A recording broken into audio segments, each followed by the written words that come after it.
Self-discipline is everything. And if you don't have it, I don't look at you right, because I know you're capable of more. It's not discipline so much for me. It's all on you. It's all on you. The self part is what's big. Where you're going to fail and you're going to be in your head, you're going to be saying, I'm not good enough. And it's how you get through that. It's how you get through that on a daily basis, when that thing is saying, man, I'm 43, I've done so much. You start to become civilized. The refrigerator gets full. You start making money, and you start, I'm not getting cold anymore. I'm retired. At 40, people shouldn't be playing basketball or football or being in, there's people who are retiring, at 40 something years old or 30 something years old. At 43, I'm still putting 100-mile weeks, still doing thousands of pull-ups, thousands of push-ups, because I'm not allowing myself to become civilized. The worst thing that can happen to a man is become civilized. And that's just my mentality. You may have more, but you want to be uncommon amongst uncommon people. Period. We have two voices in our mind. And boy, I know they're true. I've heard them. I hear them now. They're real. There's that one voice. That voice I used to love. It's okay. It's that hugging voice. You want to be hugged and nurtured and all that. People always say failure is a part of life and failure is how you grow. I've said all that stuff before, but it really is, man. I'm gonna be honest with you, man. I'm so tired. Yeah, that whole background. I'm so tired of hearing all these cliche, like goal setting. Half the people who write that aren't even doing the talking. The reason why I believe I can talk on failure is because I'm still failing today, and I'm failing in a major way, and I'm living when I'm talking. So many people who talk about all this, they're has-beens. The people who used to do back in the day, and I talk about it. Are you living it today? Visualizing is my biggest tool of life. That's why I've been able to put myself in cold water, put myself in a 100-mile race millions of times before I've done it. And I'm able to go through the race and see how I'm going to feel at my outfit, almost to the exact feeling. Right. So when it comes up, it's no surprise. It's no surprise. I've already done this a million times. Mm. And that's the one thing I practice overnight. But also, the most important thing is I practice that feeling of accomplishment that I'm going to have when it's all said and done with. Most people who are failing are trying their ass off.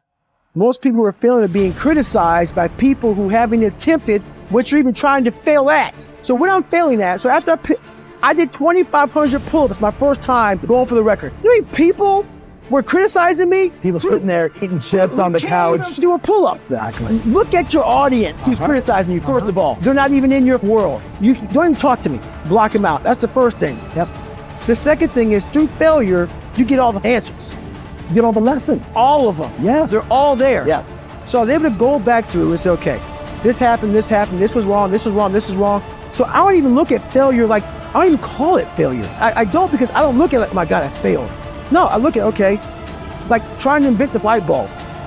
I'm afraid to know what's failure. I'm trying to invent a light bulb. I'm trying to break 4,020 pull-ups. That's failure? Anything you do along that way is amazing. That's how you gotta look at failure. I have to be very present in everything I do. Like right now, I'm in rich roll. I'm not thinking about the rich roll. And what the fuck's coming out of your mouth right now?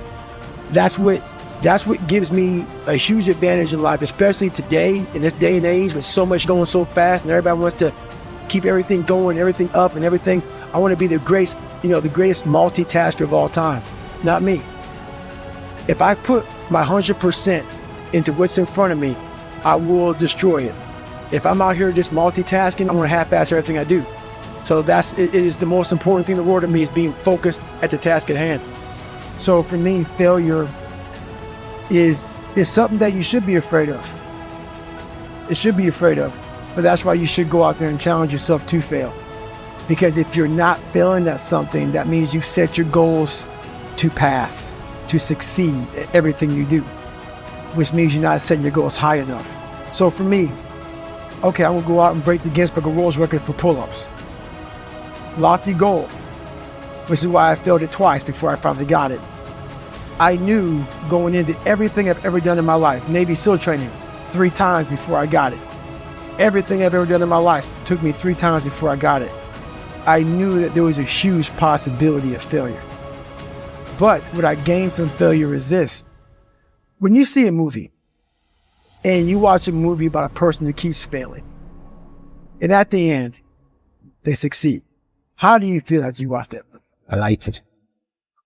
Amazing, right? Yeah. I become the movie. I want to feel how I feel watching someone else in the movie. When I watched Rocky get his ass kicked and I watched all these different things of failure, I was able to put myself there and say, God, man, how much do you feel now that you finally got there? That's what failure has done to me. I've watched so many things and watched someone succeed at the end of it. It's like, God, I want to feel like that. But failure causes that one feeling. Without that failure involved, you don't have that feeling. If you just pass and you succeed and you're great, that feeling, yeah, okay, you're good. What takes you years, months, years to accomplish because you just can't get over the hump, but you continue going back to the drawing board. You're looking for those few seconds after you finally figure out the equation, whatever the equation may be, to get you to finally pass, to succeed.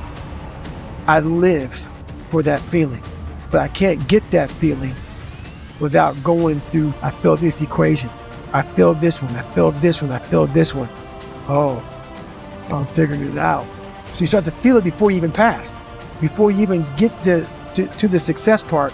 And then once you succeed, the feeling is unbelievable. And you take that feeling of success through failure and you put it in your cookie jar. And you say, I'll come back and get you again. I'm going to need you again down the road in my life. But the one thing I'm most scared of in the world is losing touch with the best thing in the world is your mind. Your mindset, how you can picture yourself, how you can focus, how you can drive, how you can put yourself in so many situations, get out of it. Because those headphones we listen to, those phones that we Google to find information, there's so many situations in my life where that's not going to help. It's not going to help me. You have to be David Goggins and say, man, I'm afraid of this. I'm up here. Life made me this way here. I stutter. I have these issues with reading and writing, and I'm fat and I'm insecure. You have to face that in that dark room. In that dark room is who you are. But in that dark room is where you have to create another human being that walks out of that dark room to face who you are. That's the only way you're going to get over all those things. You have to create someone else. Not like you have two different personalities. It is you. But you have to find strength. And that visualization of almost me cracking out Goggins, like almost like that Superman cape, like I'm coming out a different person, a person that doesn't care about being judged, who knows I'm weak, who knows I'm afraid, who says, whatever you think about me, take it, whatever, I'm here. That's Goggins. In the dark room, you face yourself. You realize you want to be better. You realize you don't want to be this weak, insecure person in the world who has all these problems that we all have. We all have. Social media is a great platform to tell you who we want to be, not who we are. So that's where that dark room is. So it's how I started talking to myself and putting myself in a whole different category, and that would fuel me the next day. And I just kept using that as fuel. No one would do. And I just kept fueling me with the right kind of message that I needed to hear that I was never telling myself. And through time, it became reality to myself. So I take a lot of passion in who I am as a person. As you hear, as this podcast gets going and going and going, what you're going to do is you're going to transform me from this guy right now that's kind of chilled out in this room, David Goggins, to Goggins. And I had to invent this person. David Goggins is an introverted, soft kid that got beat up growing up, and mindset had to lie to create friends, to get friends, to be accepted. My life has really been about two people. Very scary, but two people. I had to invent a whole nother human being to get outside of my comfort zone. And that human being became Goggins.